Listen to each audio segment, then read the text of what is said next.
Welcome to Headline Buster, brought to you by The Point. I'm Li Xin. Today, I'll dissect stories that are making headlines around the world and talk to our panel to compensate for the missing pieces of the puzzle. So join us in real time by sending us your comments or questions via the CGTN page on Twitter, Facebook, YouTube, or Weibo. If you're watching this live on the CGTN application, email us at thepointwithlx@cgtn.com. Let me know what you think. We start our live streaming every Friday at 10:30 a.m. Beijing time. Do get in touch and we just might read out your comments. It's a beautiful day, by the way, here in the Chinese capital. And now for today's topic, the U.S. and Iran. Tensions sparked between the two when the U.S. killed Iran's most powerful military commander, General Qasem Soleimani, in a drone strike near Iraq's Baghdad International Airport. Now hailed as a hero in Iran, Soleimani was called a living martyr of the revolution by Iran's supreme leader, Ayatollah Ali Khamenei. The U.S., however, viewed him as a threat, with the Pentagon saying he and his troops were responsible for the deaths of hundreds of Americans and coalition service members and the wounding of thousands more. To justify the strike, the U.S. President Donald Trump claimed Soleimani was planning attacks on U.S. forces and that the action was taken to stop a war. It's quite the opposite, in fact. After Iran's supreme leader vowed that harsh revenge awaits the criminals, Iran launched more than a dozen missiles at two Iraqi bases that hold U.S. troops. No Americans were harmed. Iranian Foreign Minister Mohammad Jawad Zarif said on Twitter that in response to the strike, Iran took and concluded proportionate measures in self-defense under Article 51 of the UN Charter, and that we do not seek escalation or war, but will defend ourselves against any aggression. Now, although President Trump said that Iran appears to be standing down in his national address, which is a good thing for all parties concerned and a very good thing for the world, the president also said, by the way, this was an address to the nation at the White House on Wednesday, the president also made plenty more threats this week. Earlier, however, he announced, for instance, that troops could be sent to, and by the way, some 3,000 more troops could be sent to the region. He also vowed to strike 52 Iranian sites if Iran takes military action that strikes any Americans or American assets, including some of cultural importance. 52, he pointed out, represents the number of U.S. hostages Iran took in the country's 1979 revolution. The Iranian nuclear deal has also taken a hit, with Iran announcing that it will forego the limit on the number of centrifuges. In other words, it won't comply with the 2015 Iran nuclear deal anymore. The Trump administration, of course, pulled the U.S. out of that agreement already in 2018. This escalation didn't just erupt overnight. Tensions have been brewing for a long time and are deeply rooted. So has the international media accounted for these complexities and different sides of the stories. The latest developments indeed bring up a lot of tough questions, and here is one. How do you define terrorism? The U.S. paints Soleimani as Iran's ruthless killer who built, funded and armed a murderous international terror network. But Iran's Foreign Minister Jawad Zarif described the U.S. airstrike as an act of international terrorism, with Iran's information minister calling President Trump a terrorist in a suit. How far must actions taken in the name of fighting terrorism go before they become acts of terrorism themselves? Or do they? Where do you draw the line? And how big a role did the U.S. play in facilitating this crisis in the first place? Is the media talking about these points fairly in its coverage? Well, keeping these questions on mind, as usual, we'll take a look at some recent media stories. There are a lot of issues to unpack in this rapidly evolving story, so we can only examine a few this week. And I'll start with the CNN, which published a story on January the 8th that highlights a crucial point: the evolving U.S. justification for killing Iran's top general. Right off the bat, the article's title poses a serious question. Did the U.S. kill or assassinate Soleimani? And why does it matter? The article says when the U.S. government killing of top Iranian General Qasem Soleimani was first announced, officials from the Pentagon up to President Donald Trump were careful to make clear the strike was meant to head off an imminent attack on Americans. It then gives us quite the comprehensive timeline of who said what and when at the White House, and how the Trump administration keeps changing its story from saying Soleimani posed an imminent threat to he should have been killed years ago and retaliation as the main reasons. I think we can all agree that the White House's justification is a bit murky at best. In fact, CNN seems to be doing our job for us, but instead of busting media headlines, they're busting the Trump administration's flimsy reasoning behind the strike. So why is the Trump administration working overtime to designate the strike as a killing instead of an assassination? Both the Iranian president and Iraq's prime minister are calling Soleimani's death assassination, along with many media platforms. Now, assassination has been illegal under U.S. law since 1981, according to the same CNN article, and could require authorization by Congress if the threat Soleimani posed was not imminent. As CNN points out, killing a terrorist as a security matter is one thing. Killing another country's general as part of a policy agenda is something else entirely. So after going through all the trouble of calling out the White House's inconsistent story with all signs suggesting Soleimani did not present an imminent threat, why is CNN still saying the U.S. killed Soleimani instead of assassinated him? Why do some media say assassinate and others say kill or eliminate? Is there a bias? Let me know what you think. Second, another angle. The Associated Press on January the 6th published the story "Blowback: Iran abandons nuclear limits after U.S.'s killing." On January the 6th, the first paragraph says, the blowback over the U.S. killing of a top, by the way, note the word killing, after the U.S. killing of a top Iranian general mounted Sunday as Iran announced it will no longer abide by the limits contained in the 2015 nuclear deal, and Iran's parliament called for the expulsion of all American troops from Iraqi soil. It isn't until much farther down, around 20 paragraphs later, that the somewhat important detail emerged that, in fact, the Trump administration pulled the U.S. out of the carefully negotiated Iran deal in 2015. Already, they did it in 2018. The headline, paired with this buried piece of background information, may mislead readers who are not familiar with the bigger picture or history of U.S.-Iran relations. If the headline didn't already put you on guard over Iran's actions, the second paragraph surely will. Here the article states the double whammy of Iran neglecting the nuclear deal and Iraq's parliament calling for an expulsion of all American troops from Iraqi soil. And according to the article, this could bring Iran closer to building an atomic bomb and enable the Islamic State group to stage a comeback in Iraq, making the Middle East a far more dangerous and unstable place. Atomic bomb, Islamic State, these are scary words to so casually throw around. And quite a leap to go from A, Iran says it will no longer abide by the 2015 limits, to B, the country could build an atomic bomb and Islamic State could return to the region. And that part about Iran's announcement making Middle East a far more dangerous and unstable place, well, isn't that exactly what the U.S. is doing, especially after its strike on Soleimani? To me, the article could do a more effective job of contextualizing the importance of the Iran nuclear deal and the history behind U.S.-Iran tensions. It could even say more about how the U.S. is clearly not making the Middle East safer and more stable.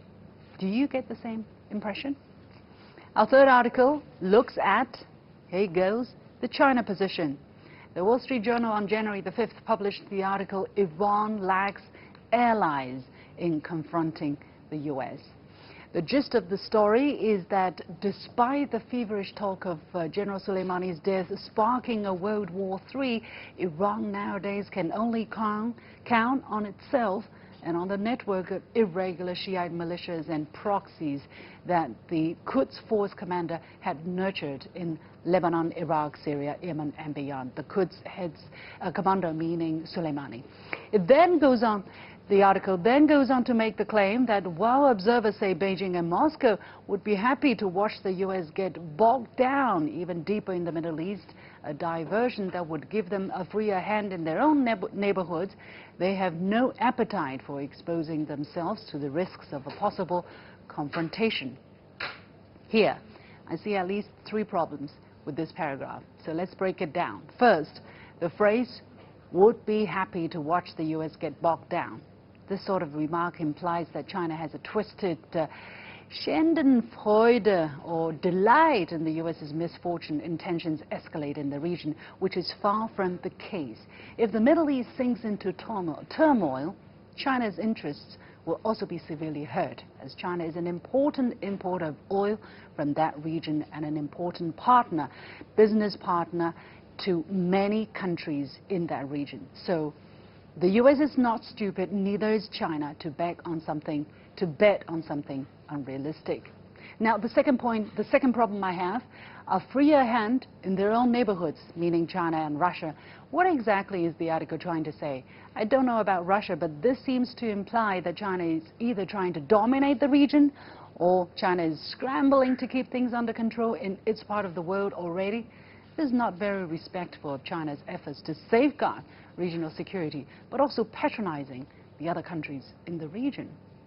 And finally, no appetite for exposing themselves to the risks of a possible confrontation is not a matter of appetite or risk, all right? It's a matter of respecting international law. China's position on Iran couldn't be clearer. While answering a phone call on Saturday from his counterpart, Chinese State Councilor and Foreign Minister Wang Yi said the military adventurous act by the U.S. goes against basic norms governing international relations and will aggravate tensions and turbulence in the region. He added, China urges the U.S. to seek resolution through dialogue instead of abusing force. China will continue to uphold an objective and just position and play a constructive role in safeguarding peace and security in the Gulf region of the Middle East. It's looking more like a jungle out there. The U.S. may have such appetite, but don't expect everyone to want the same thing.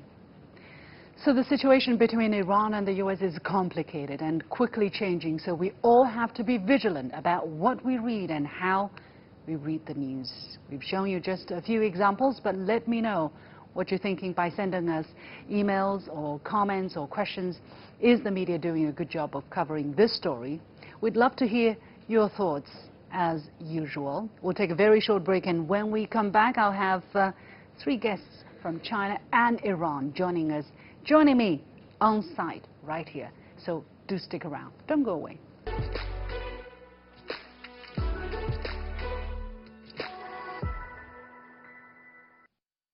Welcome back to this edition of Headline Buster, brought to you by The Point with me, Li Xin. I'm joined on the set by Professor Li Guofu, Senior Research Fellow from the China Institute of International Studies, from Bakhshali Bayramloo, a political analyst from Iran, and Dr. Tang Zhichao, a Senior Research Fellow, Director of Politics Studies, the Institute of West Asia and African Studies at the Chinese Academy of Social Sciences. Gentlemen, welcome to Headline Buster. So first of all, your impression of what I said. I was talking about 3 articles, mainly about the history, the context, let's say, between the dispute between the 2 sides this time, and also China's position. What are your most outstanding impression of my monologue, whether there are any particular point you want to make, Professor Li? This is very important, very bold decision made by Trump. And because before, and even during the President Bush and President Obama, they have considered this kind of option to killing the General Soleimani, but they say maybe, the consequences was too severe, too big for, the Americans to sustain. So they try to avoid that. But, Trump you know, by doing this to show that, you know, he is bold enough and he is a man of his word. If it is necessary, he would do whatever it would be necessary to defend Americans' interests. Yeah, well, the thing is whether it is legitimate, whether it is legal. And here we have a comment from this person called Paolo Roberto. May I ask why so many euphemisms when the U.S. does barbaric thing? Any other nation or people who did what the U.S. did would be immediately called terrorists. Ali, your comment or your answer? The United States is a big problem. They killed Soleimani. You know, all the Iranian people, they like it so much, the Soleimani. Soleimani is, you can say, Iran's one of the brave soldier. And all this, the other country, for example, in the Iraq, in the Lebanon, the Palestine, they know the Soleimani. If they killed Soleimani, we didn't stop it and then show that the United States everything they wanted to do in the Middle East. Middle East is, we can say, it's a hometown. This is our country, but the United States is not here. Just they come here and just maybe the cheating and every problem and this, for example, in the Syria and the Iraq and Afghanistan, we know every problem make it the United States. All right, Professor Dr. Tang, your take. Yeah. Several questions already. Where you start? I believe, I agree with what Americans has done. Obviously violated international law. That's why so Iraq people, Iraq government, Iraq parliament members so angry. You strike at the country. The second, I think Soleimani general was not a terrorist. Just the United States said he is a terrorist. The United States always has a very political sized terrorist list. Everybody knows.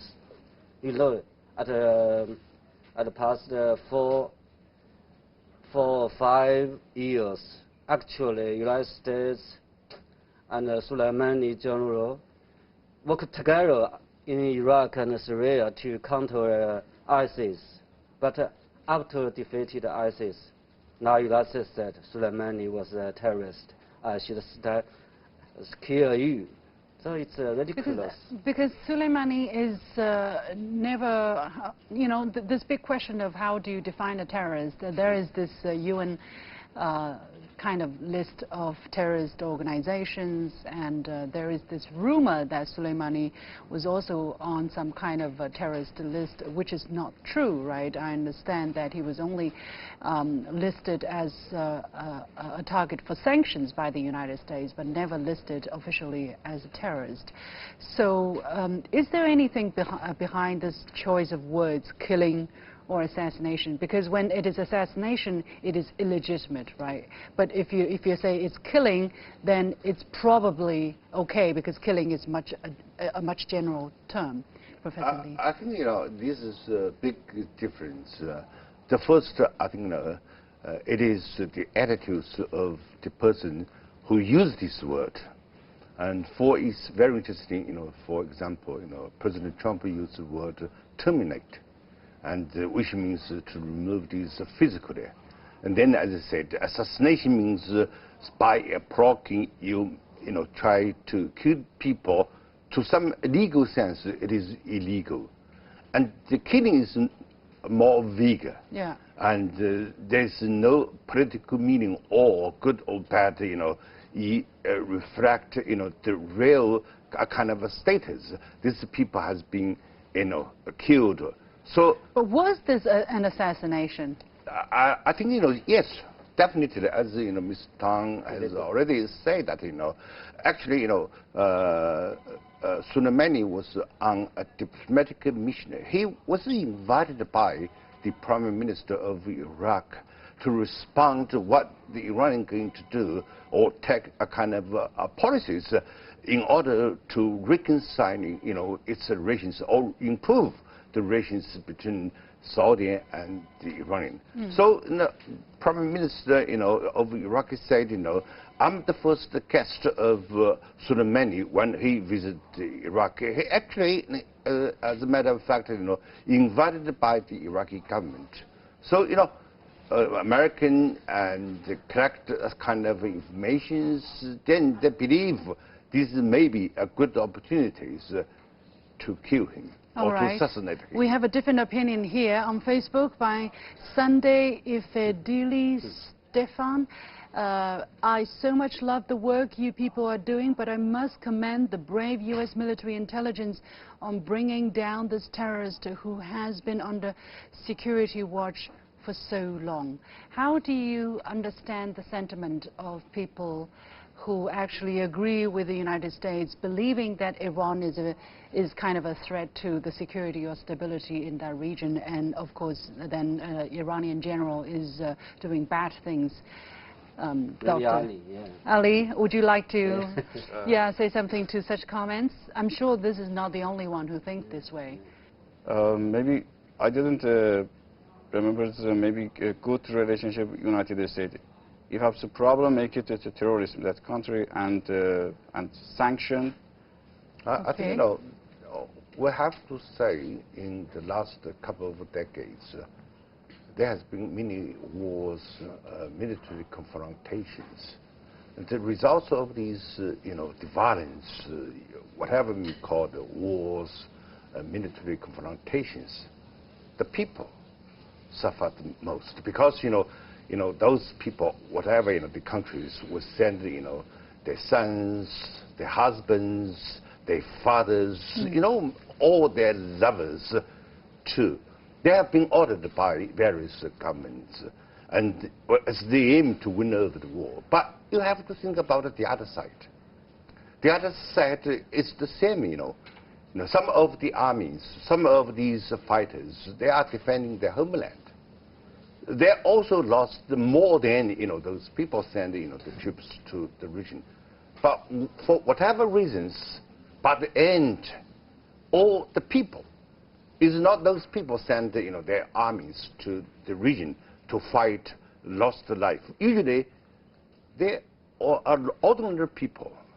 So what is the? So I think the best, I'm very sorry. I feel very brave about whoever suffered or died over the kind of this war. The best, if we pray for peace, make our efforts to end the war, there will be, if there's no war, there will be much less of the death and loss of beloved ones. So basically, for everyone. People should try and work to use political ways to solve problems, to de-escalate the situation instead of to plant the seeds for further hatred or retaliation. Is that, Dr. Tang, what is your reaction? Just the friend Stephen said he said he commanded the United States military intelligence, his work. He said, I agree, the United States and Israel actually know more about General Soleimani actually for a long time. If they wanted to kill him, I think they can do it before, maybe a day before. In Syria, in Iraq, they can do it. But why now? It's about politics. From Washington people, they have a political thinking about new situation. That is for Trump. Actually, it's Trump's thinking. For my understanding, Trump's Middle East strategy has inherent contradictions with the Iran policy. Okay.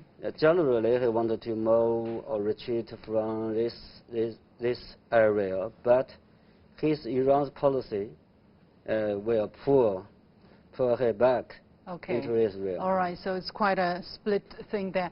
All right, from MD Mount Kabir, Iraq should not be made a battlefield and all kinds of foreign troops should vacate the Middle East. Yeah, we haven't said so much about Iraq. What is Iraq's role here, or what has Iraq become because of the conflict? And there is a saying, two big elephants.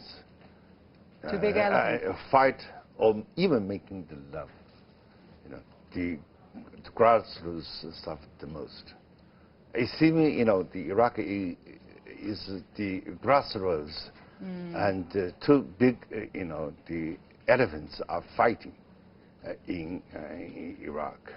And because, the reason for that is obvious, very clear. It has a long history, but, the Americans stay in Iraq. And Iraq is Iranian neighbor. And Americans want to use Iraq to watch whatever the Iranian was doing. So what fundamentally led to Iraq being in such an unfortunate place? It started with the 9/11. And when Americans launched, the anti-terror war in the Middle East, American invaded. So the word is American invaded Iraq. And very interesting, American invasion of Iraq has been very popular used in the West world, even in the Americans. If you see the papers, almost all the American papers will use this word. Then, after the war, American has not managed to, to make the order in Iraq. So there is violence, there is turmoil, there is instabilities in the Iraq. So those pro-Iranians are growing up. Okay. And the one reason is the fact that the majority of the population of the Iraq are Shiites, which they have shared the same religious values or belief with Iran. Yeah. That makes these two nations much more closer, and certainly to the dislike of the United States. All right, we have to leave it there. Thank you so much, Professor Li Guofu, Senior Research Fellow from the China Institute of International Studies, Bakhshali Bayramloo, a political analyst from Iran, and Dr. Tang Zhichao, Senior Research Fellow, Director of Politics Studies, Institute of West Asia and African Studies at the Chinese Academy of Social Sciences. And with that, we come to the end of this edition of Headline Buster, brought to you by The Point with me, Li Xin. I'll see you next Friday at the same time.